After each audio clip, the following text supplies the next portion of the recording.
You're listening to Head Vomit.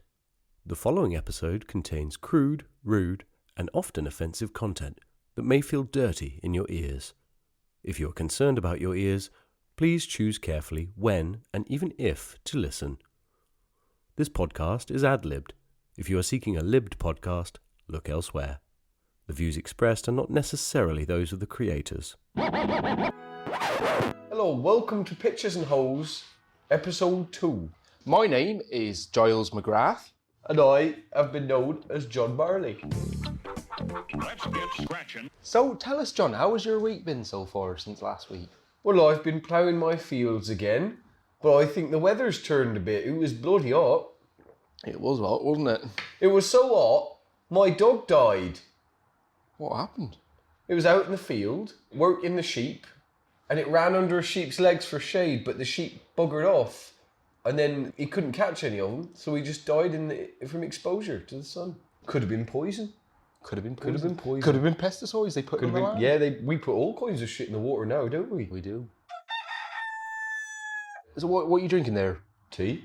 I'm drinking tea. Oh, tea as well, yeah. Tea, I had quite a hard night last night. Oh yeah, what happened to you last night? Me and the missus are Domestic. in the village hall, and we were there for Aunt May's 60th. Oh yeah, how's she doing anyway? She was 60. Right. Living life in the fast lane. Does she still? We used to go around there and smoke heroin with her. That's what You get on the NHS, can't you? You can if you've got. I think it's rectal dysfunction. Right. They give it to you for because it tightens you up. You see. Anyway, now there's 60-year-olds walking around with muscles, 6-packs, and tight sphincters. Tell me about the hip-hop hot topic. What have we got on for this week, Well, John? the hip-hop topic, the hip-hop top, now versus then, older rappers and their skill levels and newer rappers and their skill levels. So I'm thinking people get judged these days. They're quite famous, aren't they? People like Drake and, I mean, people pick on these. Well, you got Kendrick Lamar, haven't you? Yeah, old Kendrick Lamar. He was chalked up as being the next big thing on the West Coast, wasn't he? Well, you used to have East Coast versus West Coast, didn't you?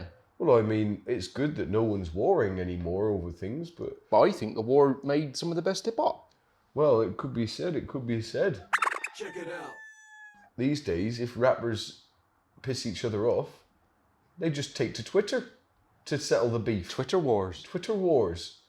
Used to be people in the streets firing guns at each other, and now it's people typing on keyboards. Making sure they only use 240 characters per insult. How can you insult someone properly in 240 characters? I couldn't do it. I couldn't do it. I could do it in 4 letters, but maybe 240 characters. If you want to say something specific. I know a bloke who's writing a novel over Twitter. Do you? Yeah. 240 characters at a time? No one fucking tuned in though. Just like these podcasts? Yeah, just like these podcasts. No one's listening. Why would you?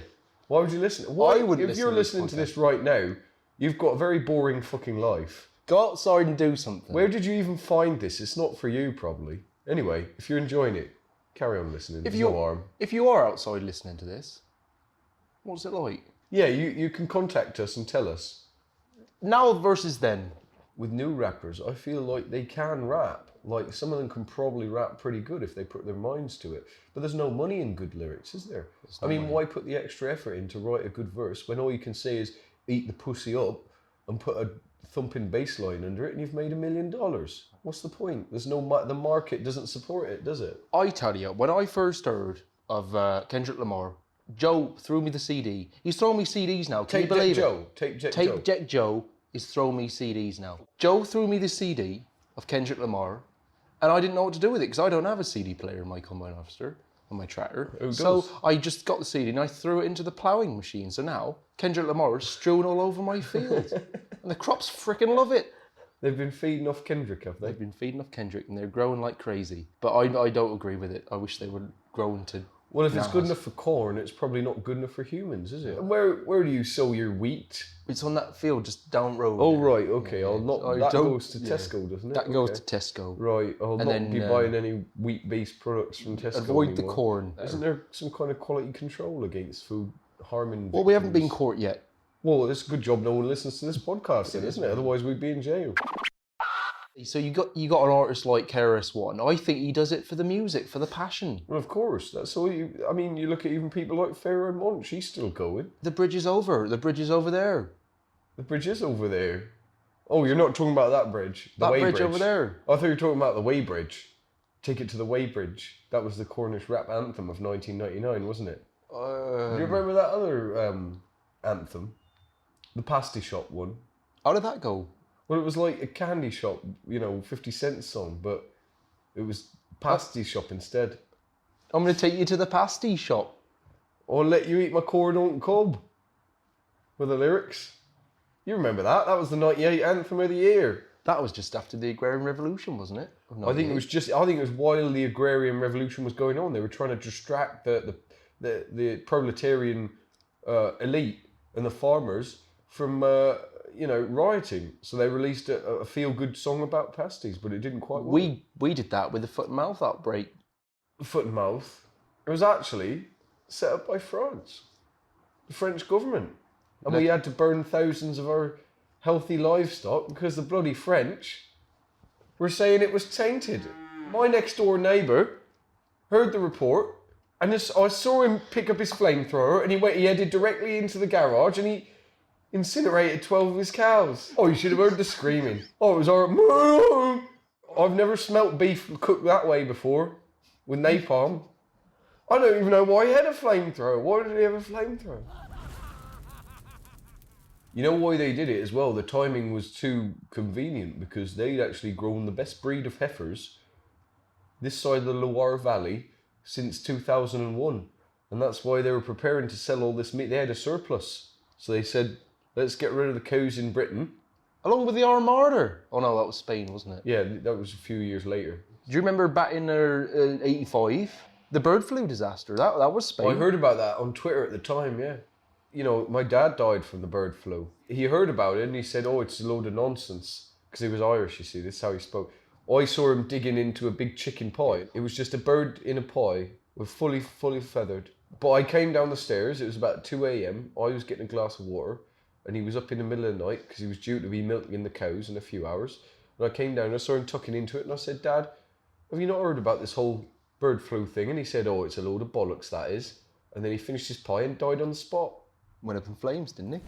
He spontaneously combusted. I think there was just too much bird in him. Bird flu in him to come out any other way except by flames.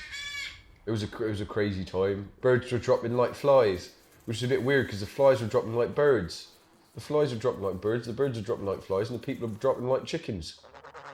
I had to incinerate 5 of my family members. Line them up in the garden. I said, Terry, I know you usually do cows. Can you do me family? And he went, well, it's a bit of a grey area. And I said, they've got bird flu. And he said, I'll grab me flamethrower. And he just went and did it. I had a pistol by my bed just for the days in case I started to turn. First cluck, I was going to blow me fucking brains out. But it never came. The birds were then, and this is now. Exactly. Living in a peaceful world. Where we can eat stuff and not have to burn our own kin. We're going to have our segment, Whatever Happened To. Each week we pick a famous rapper or hip-hop group or artist that seemed to be disappeared from the public eye. So who are we talking about this week, John? This week we've got Outkast. I really liked their first few albums. Oh, incredible. In some terms you feel like they're experimenting.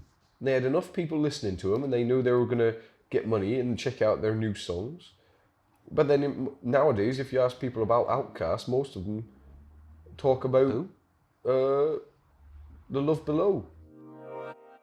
So what made Outkast great in your opinion? Well, I think it was the double threat of both of them. You got Big Boy. You got Andre 3000. They worked well together. They were a good duo, weren't they? Andre was a bit more floaty, but he was still good and he had intelligent lyrics. And Big Boy was a bit more thuggish, but he still had good lyrics. He rapped really fast and the pacing, they just played off against each other. And so what do? They took that winning formula and they split it up. And it was bollocks. When I was 14 years old, I was listening to Two Dope Boys in a Cadillac. Yeah. And I just felt like I was alive. And then I remember Miss Jackson came out. I think that was their third or fourth. That was the death album. knell. Miss Jackson. So now we move on to the next segment, and it's Producer of the Week. Oh yeah, I mean, he's one of my favourite producers, but he's not as consistent as Primo or anyone like that. But he's up there with the best, of course. So what are we talking about? I'm talking about the RZA.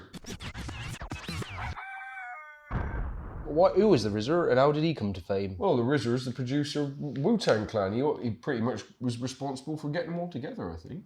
And for their iconic Wu-Tang sound. The iconic Kung Fu hip-hop sound. Well, that was the great thing about Wu-Tang, wasn't it? They could seamlessly blend rough, gruff lyrics with street poetry with Kung Fu quotes and hijinks. It was genius. For them to take the rhythm of Kung Fu and put it in hip-hop and music and records, because it is quite rhythmic. Well, those old Kung Fu movies, when you watch them, there's a pacing to it.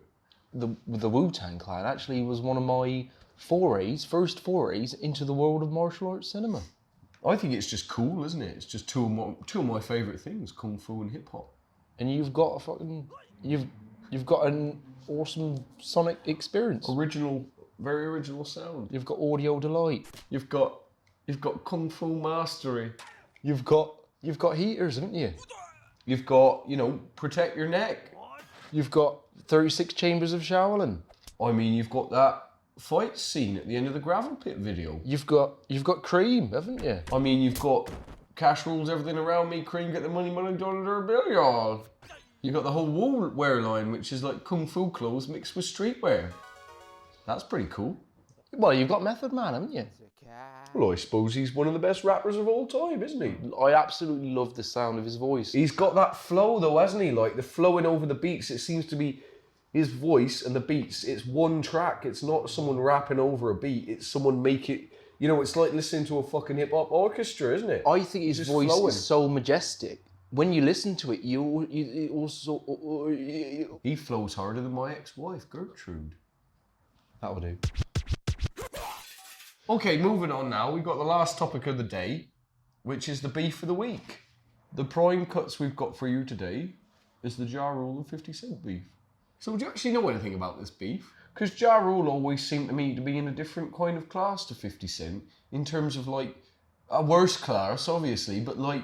He was in that Murder Incorporated, wasn't he? Which was the weirdest thing, because it was like, you're going to call yourselves Murder Incorporated, but you look like a bunch of pop stars. It doesn't make quite any sense. He just used to want to be Tupac, didn't he? He did. That's just been done before. Rule, baby. 50 used to say, you're a shit rapper, and then Ja Rule used to say, loose change. He used to call 50 Cent loose change. I think that was probably the smartest thing he's ever said. I think it was more to do with the crews, though. So, they both got these different crews that genuinely hated each other. He was murdering, and then there was G-Unit. G-Unit as well. Apparently, it got physical on quite a few occasions. The disputes had already taken place in the streets before they were put on the records. But then there was also the associated beef, wasn't there, with 50 Cent and The Game. Yeah, G-Unit and The Game. And then The Game got a tattoo on his neck saying G-U-Not. Which is stupid, really, because every time you read it, you just think of G-Unit. Well, every time you look in the mirror, you'd regret that, wouldn't you? Yeah. You'd be like, why the fuck did I get that? Foolish. I was young, I was stupid, and I had space on my neck.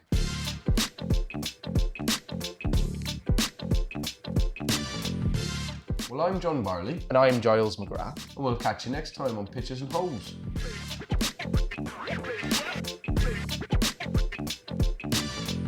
Go out there and do stuff. Go into the fields. Walk into the fields. Mind you, if you're going to do that, put some shoes on. Because in my fields, there's bits of cut CD. And don't go near my neighbour, because he's got a massive flamethrower. And he's not afraid to use it.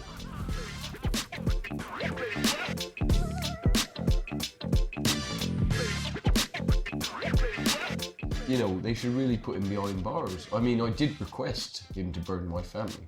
But I didn't request him to burn those Ramblers. No. I mean, they weren't even sick. They had nothing to do with it. They were just walking along. Generally interested in the countryside.